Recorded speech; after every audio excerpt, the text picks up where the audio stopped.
Gledate informativno oddajo Bučke, ki jo vodi Slavko Bobovnik. Dober večer, spoštovane gledalke, spoštovani gledalci.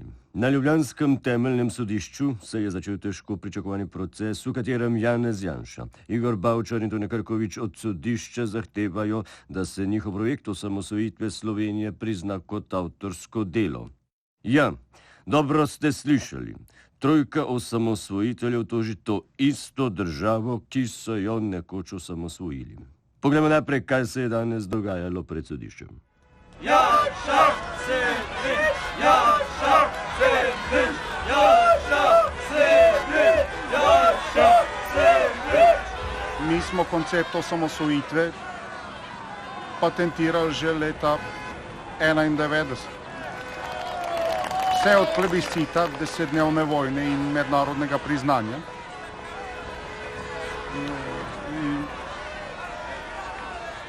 Naše izvirno avtorsko delo in to bomo tudi dokazali. Jaz se spomnim, da sem ravno takrat na Sazesu srečal Mirana Rudana in on je prišel zaščititi Lauren Onče, jaz pa sem ostal v Sloveniji. Pa smo šli pa vsi skupaj na eno pijačo, koliko je zdaj, ali pa gledaj. Vode, vode, vode, vode, vode. Do zdaj sem opravljal veliko poklicev, recimo vojak, brigadir, pesnik in glasbenik. Še vedno sem pa predvsem velik domoljub in pa ponosen lastnik gostilne. Z živo inštalacijo Republika Slovenija sem življenje posvetil umetnosti in mi ni žal.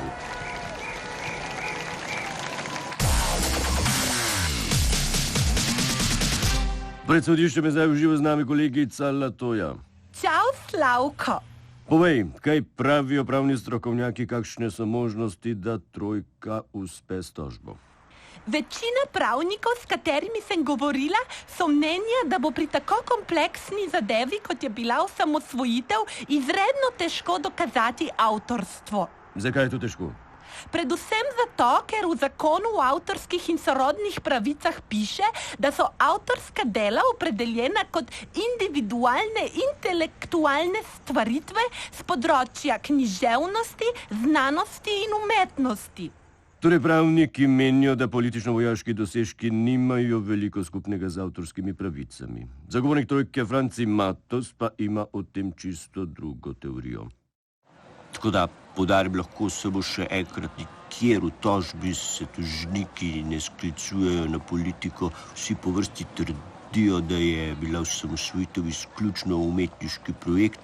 Politika je umetnost možnega in kot taka seveda umetnost že sama po sebi. Sklicevali se bomo tudi na zelo znan primer Božična noč. V studiu zdaj pozdravljam predsednika osamosvojitvene vlade Lojzeta Peterleta in prvega zunanjega ministra dr. Dimitrija Rupla. Dober večer. Gospoda, preseneča me, da vaju ni zraven. Kako komentirate to tožbo? Veste, meni je pri vsem tem še najbolj žal, da smo po 25 letih tako nizko padli. Jaz sem šokiran, pač še nimam besed. Vse, kar čutim, je, bom rekel, neko začudenje in eno globoko razočaranje. Meni se zdi ta tožba pretirana in nepotrebna, predvsem pa krivična do mnogih, ki smo v času osamosvojitve nosili glavo v torbi. No, po drugi strani pa poskušam razumeti tudi njihovo reakcijo. In ta tožba ni nič drugega kot odgovor na vse pogostejše poskuse diskreditacije. Lejte, to, da si zdaj trije ljudje, ki so imeli čez zgolj obrambno-vojaški del operacije, prilastijo vse pravice za osamosvojitev Slovenije, veste, to je škandal. Jaz se vprašam, kje je tu diplomacija? Kdo se je na Brionih pogajal z Evropsko unijo in generali? Kdo je dosegel mednarodno priznanje Slovenije? Kdo vas je? To vas sprašujem. No, gospod Rupel, imam občutek, da jim še najbolj zamerite to, da vas niso povabili zraven. Me naši vprašal. Ja, to je res. Na nek način jim točno to zameram. Janez Janša pravi, da obstaja koncept osamosvojitve, ki je bil napisan že leta 90. Ste ga vidva takrat videla? Ne, meni osebno ni takrat nihče pokazal nobenega koncepta. Jaz nisem dobil nobenih navodil, po katerih bi moral delati. Moja vlada je takrat improvizirala, kakor je vedela in znala. No, dajte, mi smo takrat v glavnem improvizirali. Spomnim se pogovorov s takratnim italijanskim zunanjim ministrom Giannijem De Michelisom. On mi je, bom rekel, vse skozi je opozarjal, da ga ne serjamo. Tega marsikdo ne ve. Ne? Ja. No, dobro, gospod Rupel, gospod Peterle, hvala lepa za vajina pojasnila. Nasvidenje. Hvala lepa tudi vam. Pri tem sodnem procesu v oči bode tudi visoka odškodnina, ki jo države terja trojka osamosvojiteljev. Ta znaša dobrih 182 milijonov evrov. Matej, kako so prišli do te številke? Točna številka je 182 milijonov in 500 tisoč evrov. Gre za seštevek vseh tantijemov za 25 let nazaj. Poglejmo, kako so to izračunali. Najprej so vsakemu državljanu za vsak dan uporabe države zaračunali en simbolični cent, kar ob predpostavki, da nas je 2 milijona, znaša približno 200 tisoč evrov na dan. Če to pomnožimo s 365 dni, dobimo 7 milijonov 300 tisoč evrov za enoletno uporabo države. 25 let samostojnosti tako skupaj znese 182 milijonov in pol. Matej, pa vendarle lahko te silne milijone primerjamo z zaslužki drugih osamosvojiteljev z področja nekdanje SFRJ. Te številke so težko preverljive. Po mojih podatkih je največ nagrabil prvi hrvaški predsednik Tudžman. Njegovo premoženje so pred leti ocenili na skoraj milijardo evrov. Milošević naj bi zaslužil vsaj pol manj. Je pa zanimivo, kako so se nagrajevanja osamosvojiteljev lotili v Črni Gori. Tam so predsedniku Đukanoviću omogočili, da je s švercanjem cigaret zaslužil približno 15 milijonov evrov, kar ga na listvici najbogatejših svetovnih politikov uvršča na 20. mesto. Kako visoko bodo na tej lestvici naši osamosvojitelji, lahko zaenkrat le ugibamo. Hvala, Matej. Latoja, kaj na te vrtoglave številke pravijo vztrajniki pred sodiščem? Oni pravijo, da so sami zadovoljni s tem, kar dobijo. Dobijo pa 20 evrov, sendvič in vodo. Se že ve, kdaj bo naslednja obravnava? Že naslednji teden, Slavko, takrat bodo zaslišali prve priče. Hvala, kolegica, za te informacije, to bo zagotovo še zanimivo.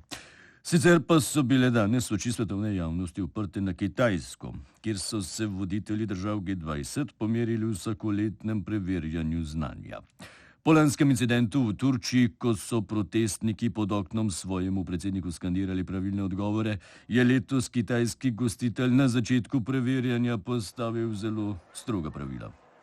Poleg naštetega je slogo prepovedano početi tudi naslednje stvari.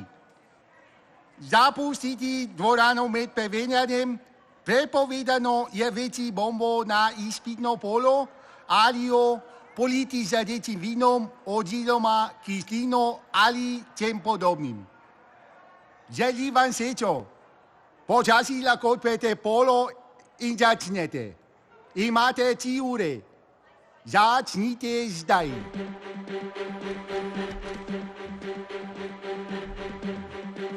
Bez pogovarjanja, prosim, Italija in Francija zadnje upozorijo.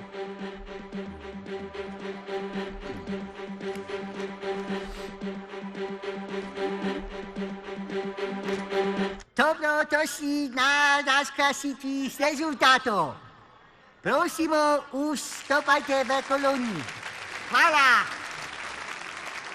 Da boste pripravljeni.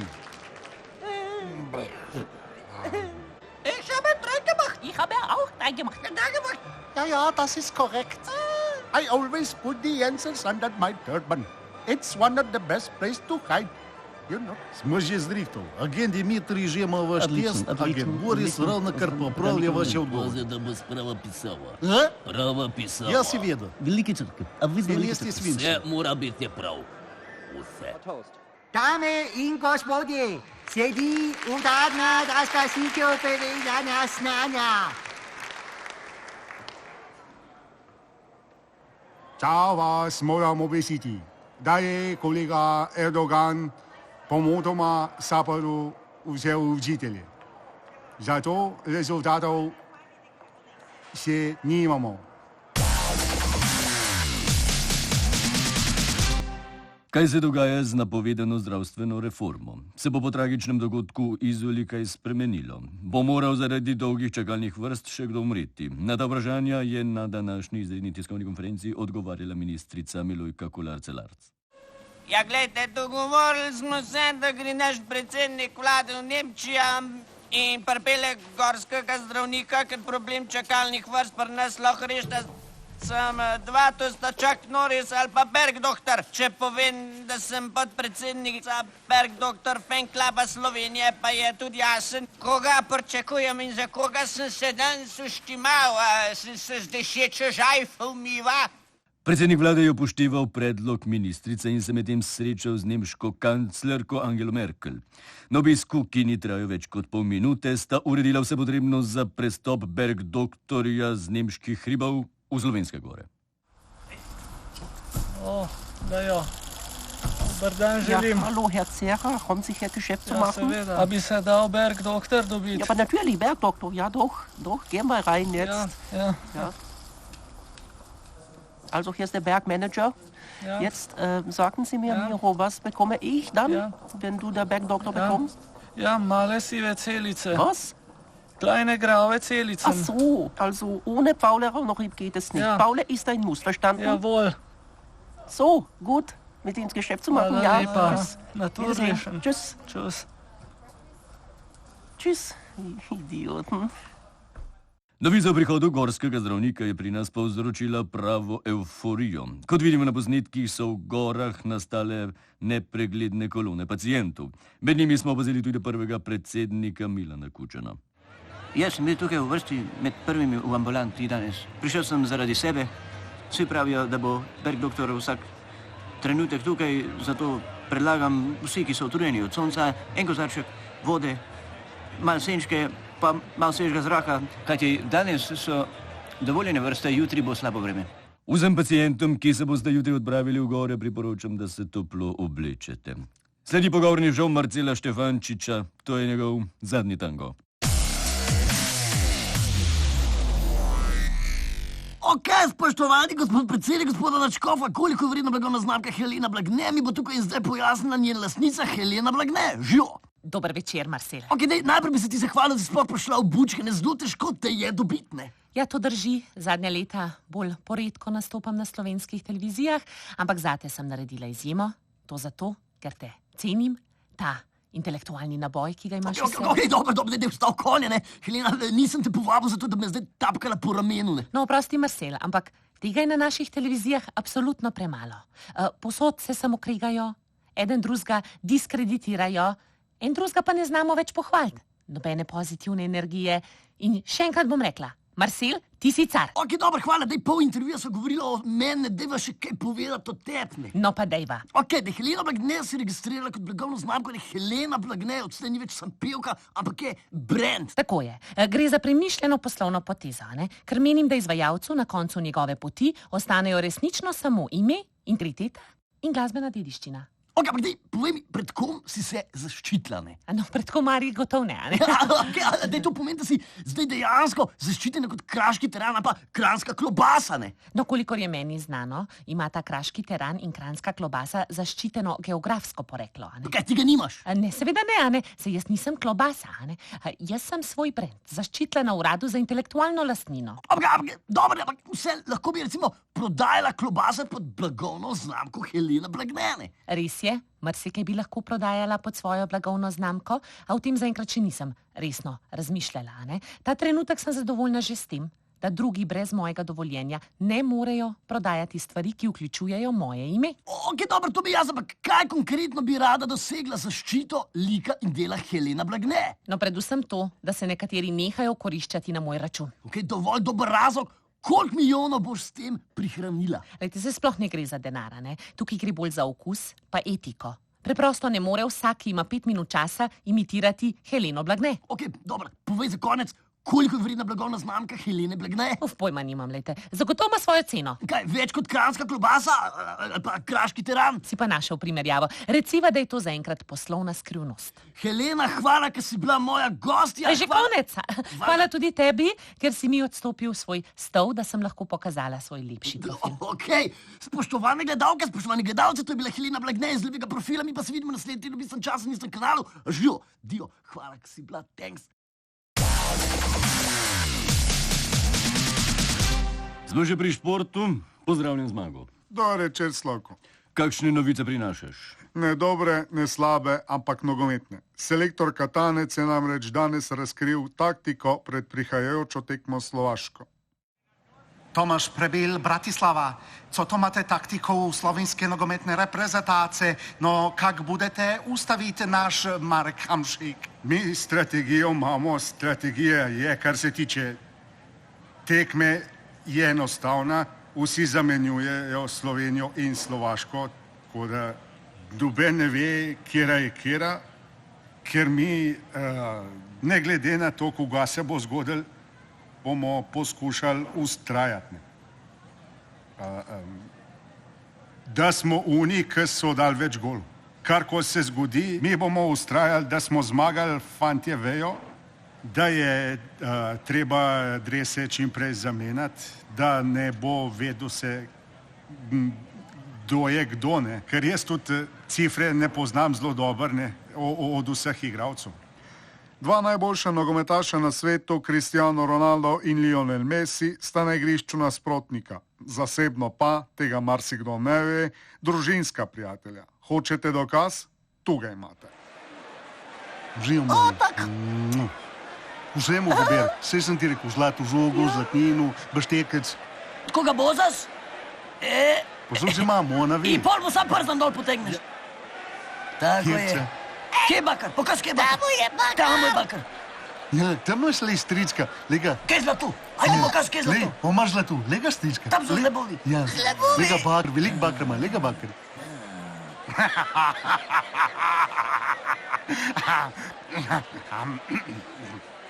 Gdje si mali, buci. Si pa zrastel, si že skoro toliko velik ko jaz. Bomo eno zašpila na vijolicu, a? Kako gre si, bakar je po vodi plaval, benzina nismo tankali. Tako je, bravo. Potem, ko so ankete pokazale, da politika predsednika Pahorja prepriča samo že otroke mlajše od 9 let, je iz njegovega kabineta prišla pričakovana novica. Borut Pahor, eden najpomembnejših političnih pravljičarjev za odrasle, je izdal Malo miško, svojo prvo pravljico za otroke. Izid knjige spremlja zanimiva kampanja, v kateri izbirajo Borutovo Malo miško, punčko, ki dobro pleše in tudi bere. Mala miška je ostala sama, vsi so jo zapustili. Lisjak Janez, tudi Jazbec Milan ni želel pomagati. Herbert pa je obrnil celo stari prijatelj, pingvin Zoran. Sovat, je rekla mala miška. Sovat! Vse mi bo uspelo. Nisem zastonj pretekla maratona, a globoko v sebi je vedela, da bo s 3 juri da mesec težko prišla skozi. Zima je pa pred vrati. Če bi tudi ti rada postala Borutova mala miška, se prijavi na www.malamiška.si. To je bilo vse za nocoj, še naprej nas spremljajte na družabnih omrežjih, gledajte nas na YouTubu ali na RTV 4D. Vidimo naslednjo soboto zvečer, lahko noč in pa miren spanec.